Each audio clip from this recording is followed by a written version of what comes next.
Hello and welcome to the Breaking Free podcast. I'm your host, Nathan Francis. And tonight in Canada, today in Australia, I'm very grateful, very humbled to be joined by Beth Blackmore. I was guided to Beth Blackmore's work through the Freedom from Self-Sabotage coaching program. She took the program as well at the same time I did. I was flicking through Instagram last week and I saw this unbelievable reel that we'll post in the bottom. Beth shared her health journey.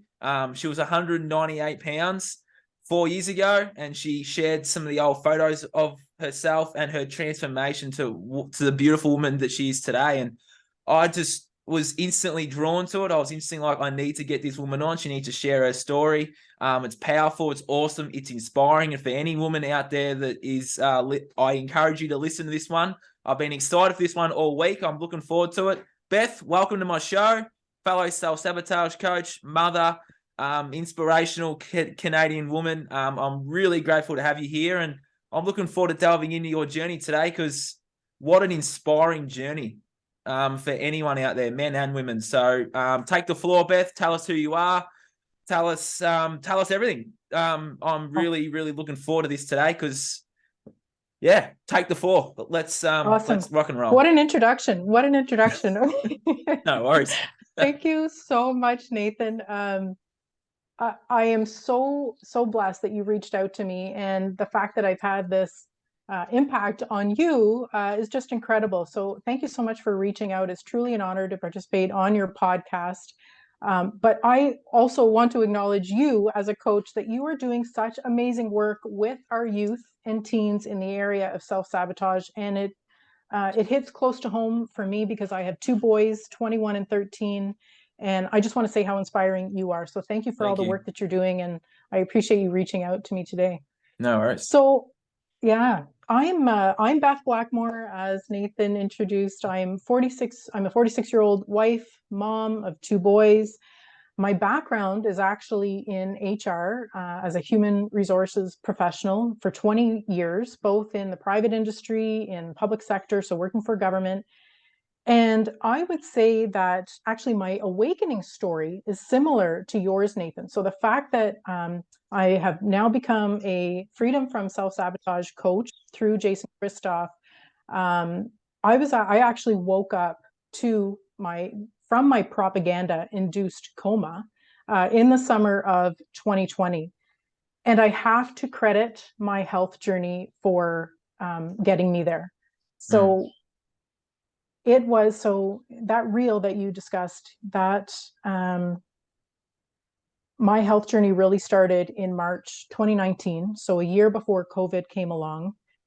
And, I was just having these just concerning physical symptoms. And so, while I knew I was overweight, I wasn't really acknowledging that. I was acknowledging the other physical symptoms. So, for instance, I had high blood pressure. I had, swollen extremities like water retention, stiff joints, really bad knees, skin and eye irritation, just feeling of overwhelm, anxiety, fatigue, and really this burnout, working the 9 to 5 kind of hustle, being a mom. And I just thought, I just actually kept researching, what are these symptoms all about? And they kept actually bringing me to this website and to YouTube videos that talked about insulin resistance. And I thought, so I'm thinking like all of these symptoms are really factoring into this insulin resistance that I had never actually heard of, but it all started making sense. And so I recognized that my diet, my standard American diet, was really impacting my physical health with all of these crazy symptoms, let alone being overweight and having, water retention, stiff joints, all of these things. And it was really then, I think it was really my body was finally telling me that there was something I needed to do. So my body really woke my mind up, and I became conscious in March 2019 to really take my health seriously. And so I did a ton of research. I wanted to get to the root cause. And that's really where I started finding the answers. And, I've always wanted to get to the root cause of things. I have suffered from migraines most of my adult life. And my, traditional medical doctor would always, hand me prescription drugs. And, I never actually took them. They would all disintegrate in my purse. I didn't want to take drugs. And that was from, an earlier age. And I just always wanted to get to the root cause. I had a naturopath and we worked together. But it was really then that kind of sparked and I don't know if I would attribute it to being a hypochondriac. I don't think so. I just knew that it was at that point in time that I needed to do something for myself and get healthy and finally put myself first. I think as a mom, as the eldest in my family, I feel like I am a recovering people pleaser, putting other people first, and that's kind of, we're conditioned to do that, right? That if we put ourselves first, it's thought of as selfish. So it was at that point, March 2019, I delved into this whole health journey. And so really cutting back on the refined carbs, on the highly processed foods. So I was addicted. I was an addict to carbs, to sugars, to the standard Canadian American diet. And, our lifestyle doesn't really help us, right? So we're working 9 to 5, we're getting home, there's hockey, there's other activities going on. So it's just constant, right? There's overwhelm, there's so much going on, and you're just trying to fit in a meal, right, with your family. And I remember, working downtown Ottawa, I worked for the federal government at the time. And I remember, you know, back in those days when I would eat this food, I would race Uber Eats. So Uber Eats is, this food delivery system, food delivery, and I would race them to my house. Like, who's going to get there first, me or the Uber Eats with this brutal bullshit food, you know? And it's just been a complete reversal in terms of really being conscious of what I'm eating, what I'm bringing into the house, back to basics. It's all about back to basics and really cooking homemade food for myself and my family. And, it's not complicated. You don't have to complicate it. I mean, I love recipes, searching up, different recipes, but it doesn't have to be complicated. I think we try to overcomplicate our lives, but it really just needs to be simple, and consistency, is key. And I was just hell bent that March. And I think the date was March 16th or March 17th of 2019. And that was it. I just stopped bringing in the food that I knew I was going to be tempted by. And I switched over to whole foods, lots of, healthy protein, healthy fats, lots of raw vegetables. And that was it. I knew it was mind over matter. It was a mindset shift. I was conscious eating. And I just felt empowered. I really did feel empowered, because within a couple of weeks, I noticed that the water retention was gone. I had lost a couple of, no, you know what? I don't even know how much I had lost in that time, because I didn't even have a scale at the time. Yeah. So when you talk about I was 198 pounds, I didn't realize that until I went to the doctor, to my medical doctor in June for a follow-up. I wanted her to weigh me because I didn't have a scale at home. I knew I had lost some weight since my health journey started in March. And she had weighed me in, I think it was early February, late January, early February, but I didn't want to know what my weight was. And she marked it down on the chart. We didn't have a discussion about my weight. We didn't have a discussion about how I was overweight, or, and how to combat that. It was actually in June that I had asked what I weighed back in January, so I could decipher how much I had lost on my health journey. And by June, so that was 3 months in, I had lost 25 pounds. And I mean, I'll just say that right off the bat, I just started feeling better, so I wasn't tied to the scale. My whole journey started because I wanted to get healthy. And for me, losing weight was actually a byproduct of getting healthy. I wanted to address the other symptoms that were actually concerning to me. But obviously they all interplay, right? The weight gain and all of those symptoms is really all about insulin resistance. And I would say the majority of the population that eats the standard Canadian American diet, I mean, that's what they're suffering from, and they don't even know it. So insulin resistance is pre-diabetes, and it's totally in our control to change it. Yeah, spot on. It's the same in Australia too. The standard Australian diet's very similar to the standard Australian, standard American, standard Canadian diet. What was the moment where you had that moment where you're like, well, I need to change? Like, what was it? A feeling inside? Was it someone telling you something? Was it like, what was it that was like, okay, I need to change? You know what, Nathan, I don't know if there was actually like this switch or a light bulb that went off for me.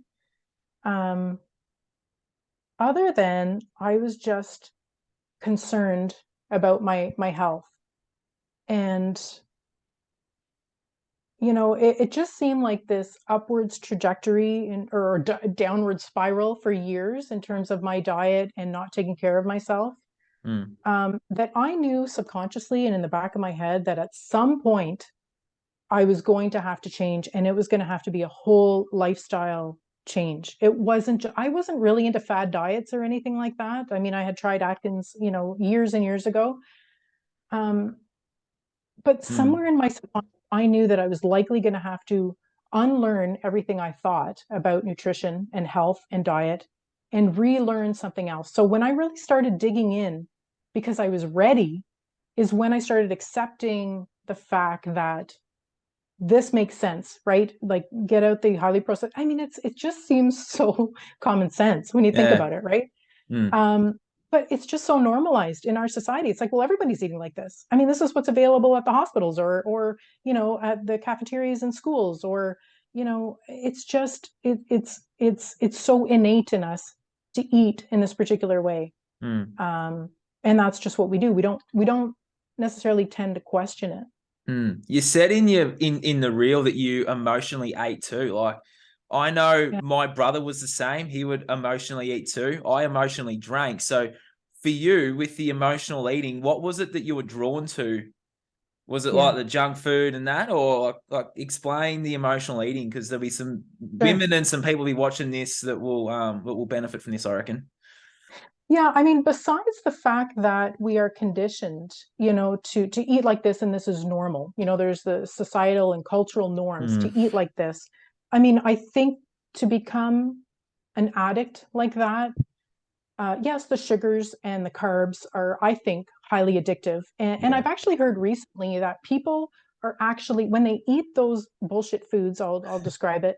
love it. Um, yeah, that your body is actually searching for the nutrients and the vitamins in the Mm. bullshit food. So it's almost like it doesn't ever get satiated. It never gets satisfied with those bullshit foods. So it's craving. There's constant temptations to eat and eat and eat, and it's never really fulfilling. Mm.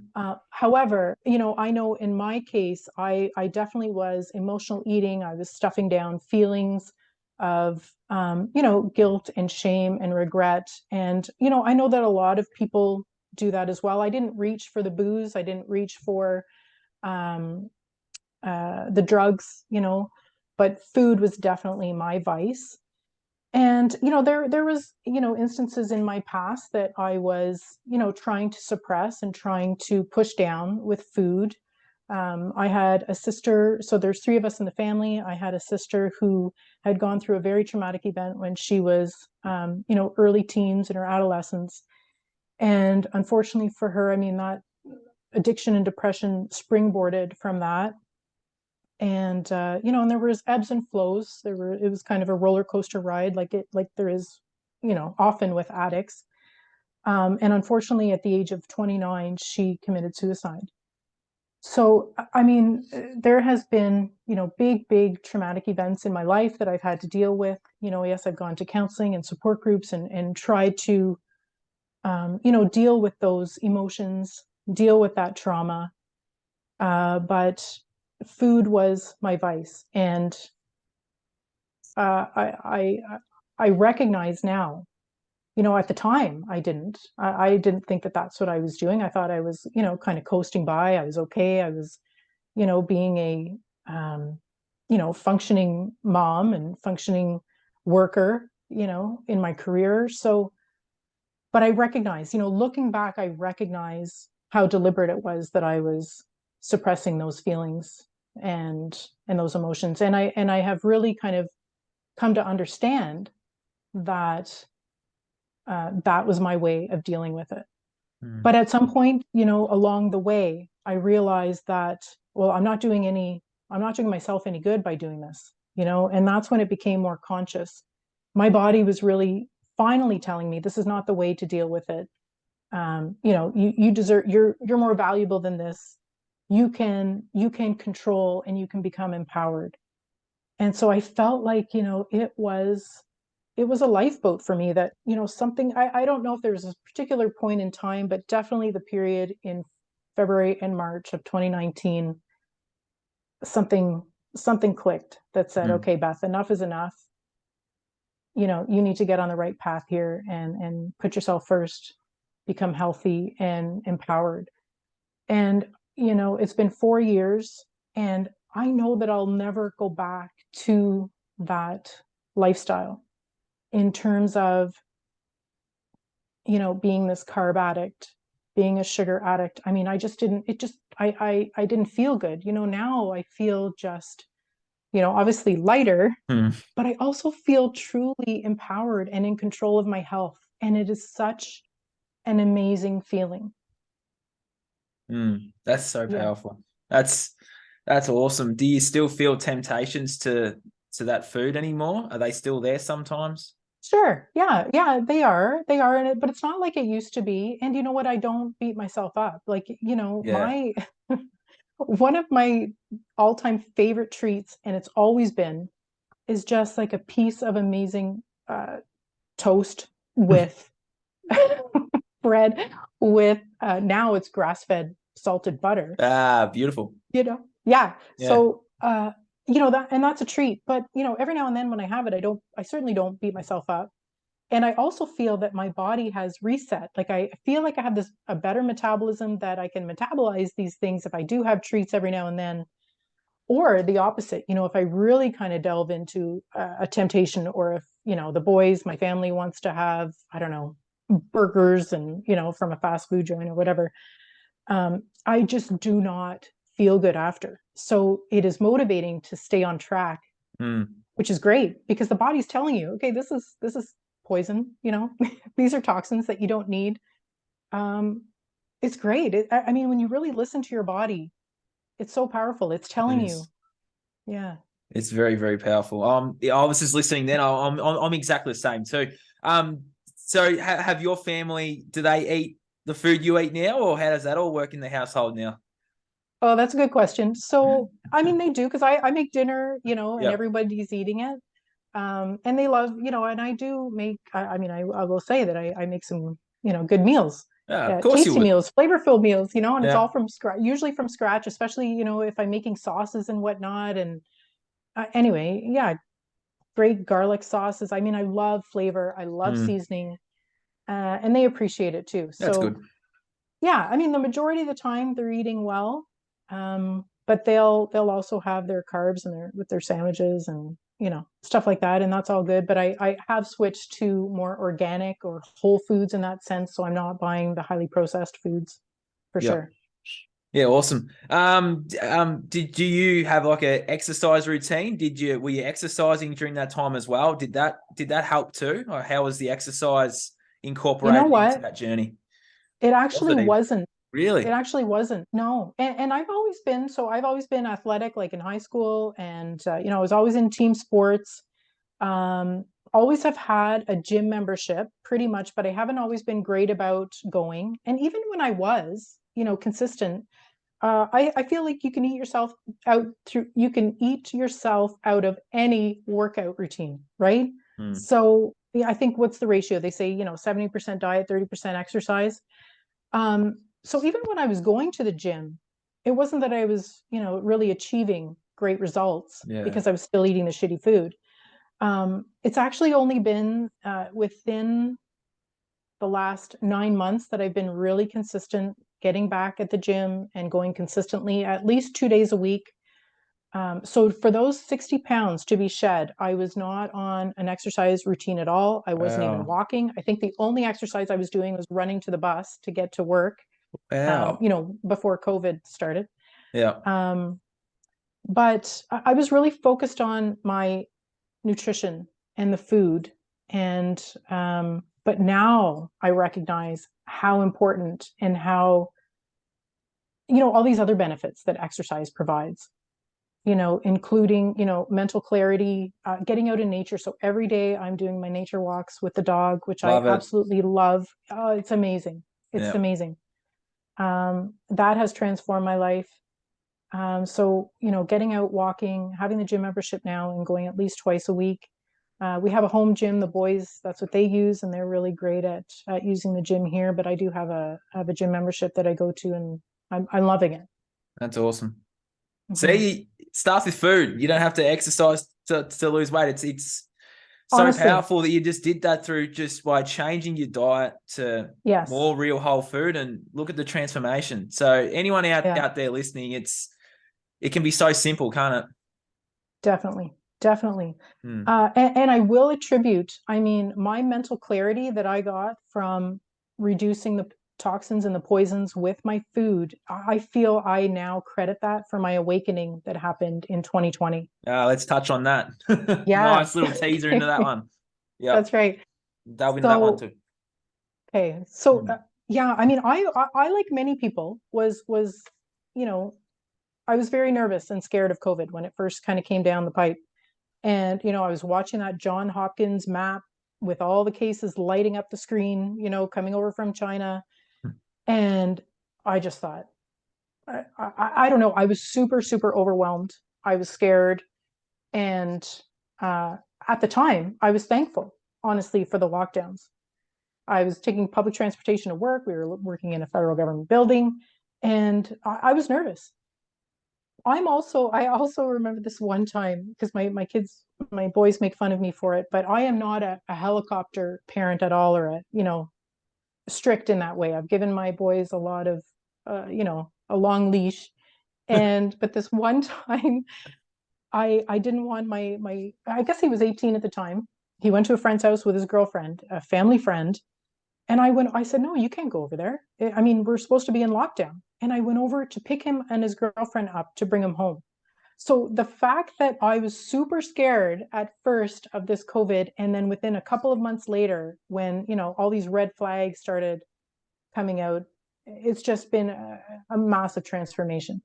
Hmm. So I started questioning things early on, though. So while I was scared, I was questioning things early on. A lot of red flags for me. Like, okay, if this is a novel virus, how do they have these novel tests in every corner of the globe to test people?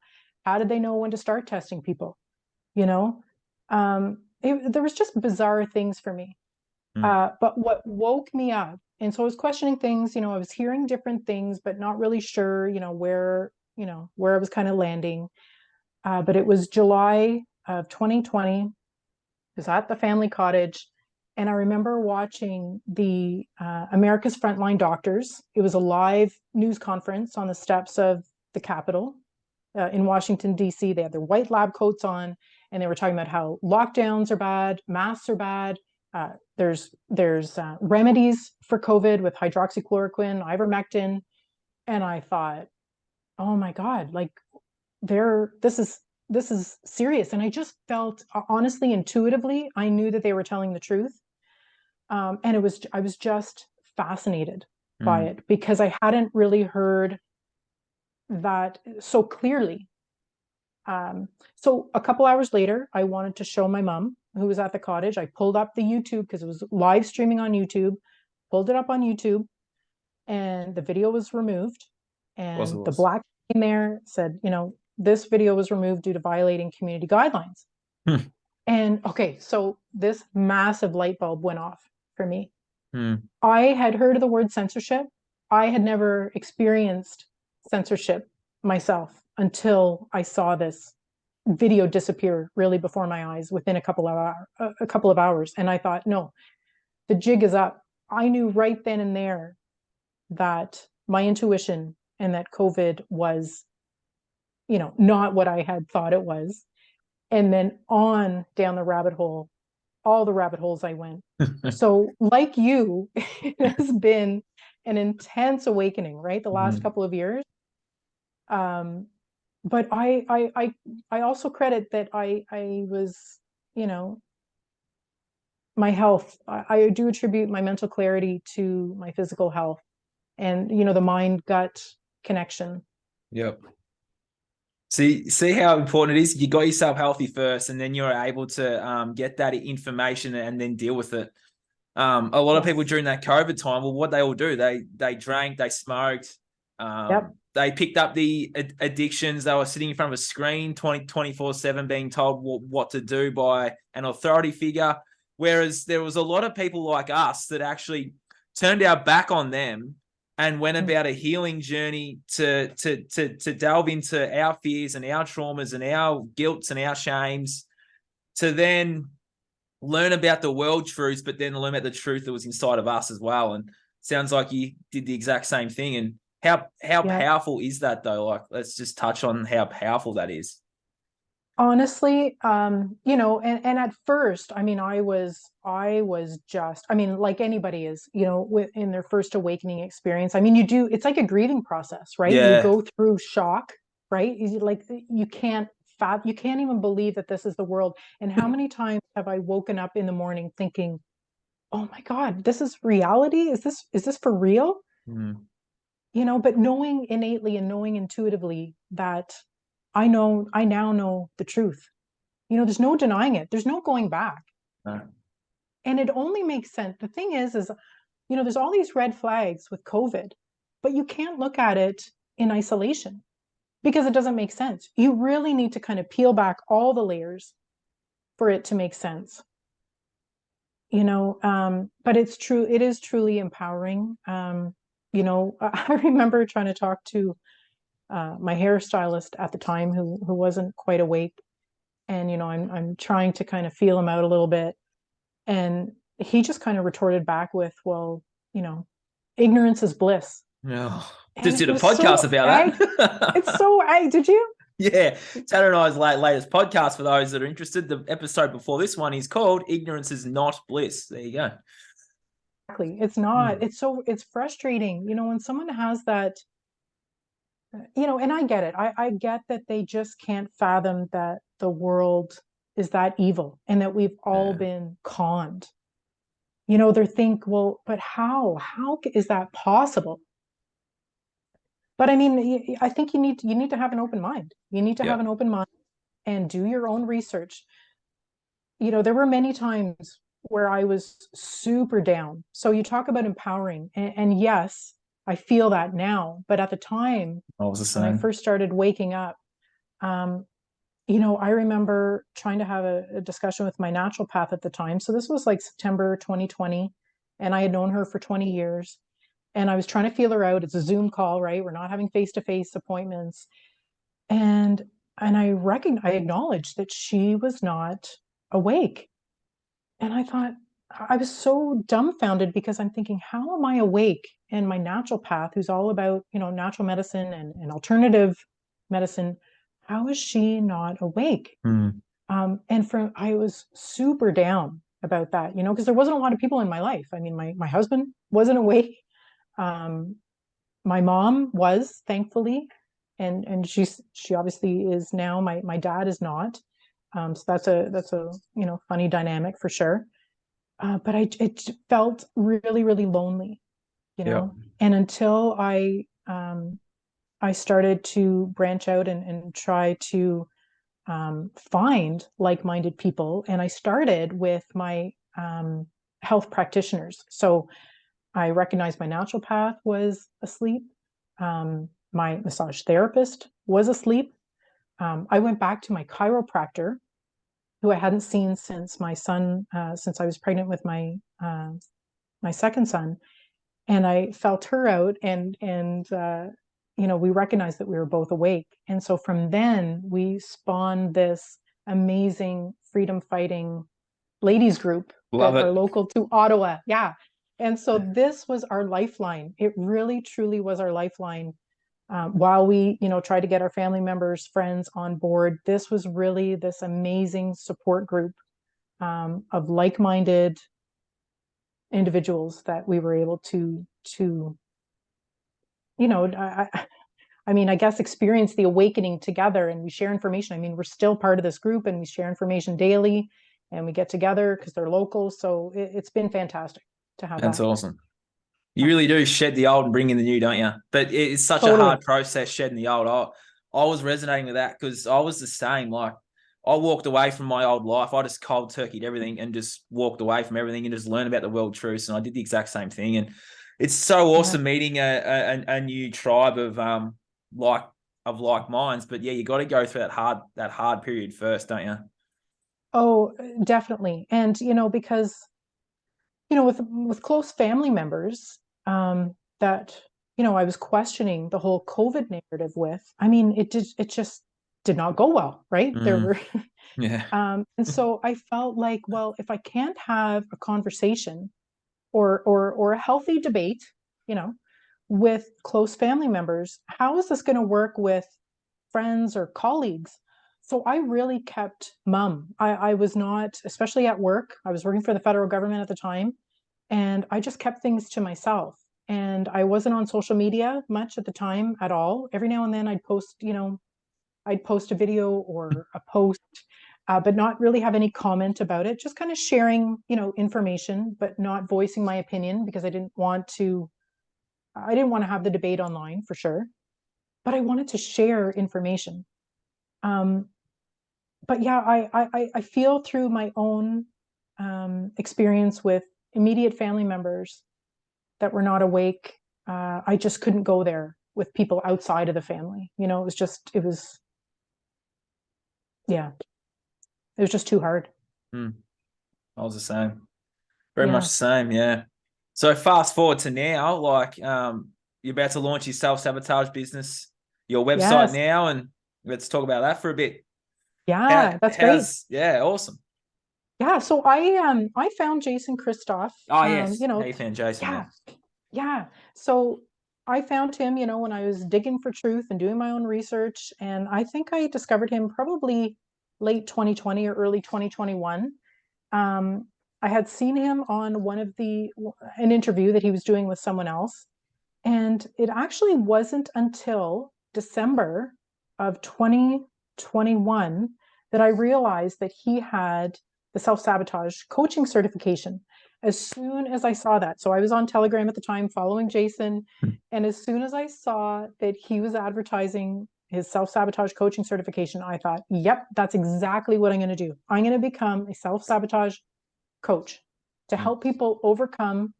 Well, first of all, I thought that there was going to be this mass awakening, and I was going to help people. I was going to help people, with their conditioned mind, and people would be kind of, awakening in droves. That's what I thought Um, too. and and we haven't seen that, unfortunately. I mean, Slow. it's slow. It is slow.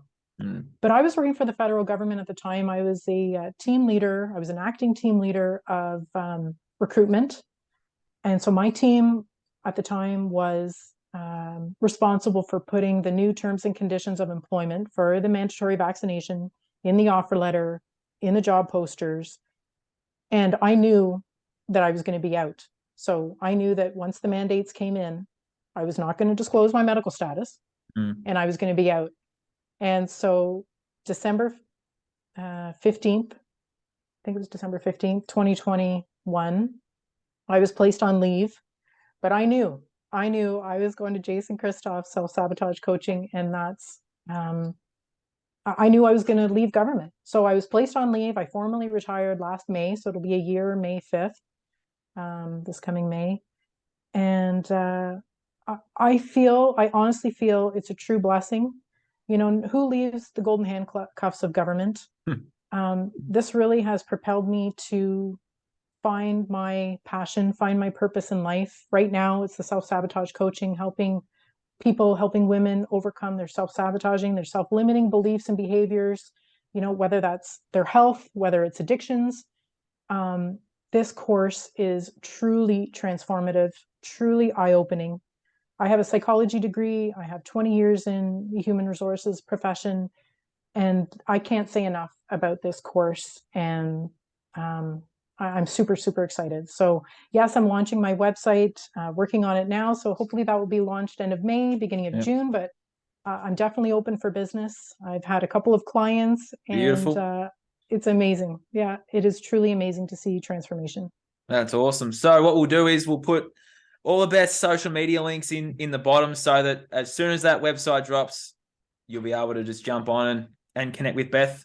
Beth, is there anything else you're willing to share from your journey? Sure. I mean, I would just share that, in this crazy clown world that we're living in, that our health, we have control over our health, and that is so empowering. So, I mean, get healthy, change that mindset. You are in control of your health. And it truly is empowering. And, I'm thankful for this journey that I've been on because I feel, I just feel like I'm in this great place now, but I've learned a lot of lessons along the way. But I truly feel empowered, to keep learning. I feel like I'm a lifelong learner. I feel, there's the possibilities are endless. And so while the world is, feeling overwhelming, I think there's things that we can do to empower ourselves, and health is number one. It's the foundation, no doubt. I love that. If there's any women out there, Beth, that have listened to your story so far and it's resonated with them, what would be one piece of advice you would give those women to start their health journey, their healing journey, and their awakening journey? You know what? I think getting healthy is a big FU to the establishment. So, I mean, if you're listening to Nathan Francis' podcast, I mean, likely you are an awakened soul. If you're struggling with your health, I think the motivation and the discipline maybe to kind of get you started is that our elite rulers, our human farmers, want us dumbed down, sick, and weak. And so if we can empower ourselves to become healthy and strong individuals, I believe that it's so empowering. It's a big FU to the establishment. And I think that's what we need to do, really, is empower ourselves, get healthy. Yep. I love that. That's awesome. I do love my dad jokes still. Even when I was a teacher and in the government system, I still told jokes and that. So if you have a joke for us, Beth, that would be fantastic. Oh gosh, now you're putting me on the spot. You got me. Let me think. There's one there, surely. Okay, now I'm trying to remember the knock knock joke. It's all right. We got time here. I got one anyway. Okay, you go ahead. I've got one. I'll share one. What is it? Oh yeah. Why did the melon jump into the lake? Why did the melon jump into the lake? I don't know. Because it wanted to be a watermelon. Great. I solved that one last week. Love it. You got one? I don't think I do, Nathan. That's okay. Maybe on the second part 2 of our chat. Yeah, okay, that's it. I'll bring 2 next time. All right. Well, I was going to get Beth back on to promote her website and stuff. So Beth and I will definitely stay in touch. And Beth, if you have anything else that you would like to share before we wrap things up, feel free. Sure. If not, we can wrap things up now. So, anything else to share? Yeah, I guess so. I don't have my website up, but anyone that wants to follow me, follow my work. I mean, I have a Facebook account, Beth Blackmore, but I'm more vocal on Instagram. So my handle is Beth.Blackmore_wellness on Instagram. If you're interested in the coaching services, there's a link in my bio. I offer a free 20-minute discovery call. And there's also a link to tell you a little bit more about me and the services that I provide on that bio link as well. Awesome. And an email address? Email address, yeah, Beth Blackmore. It's More. There's not 2 O's. So Beth Blackmore 77@gmail.com. Beautiful. All that information down the bottom. To anyone out there, I encourage you to reach out to Beth. Her story just is unbelievably awesome. So thank you for jumping on today, Beth. Hopefully some women from Australia can jump on and transform themselves just the way you have. So Yeah, thank Love you for it. jumping on. And this has been the Breaking Free podcast. I got some awesome guests coming up, and I will be in touch soon. So thank you for listening. Thank you for watching wherever in the world you are. And hopefully this has resonated and we can rid the world of self-sabotage. So thank you.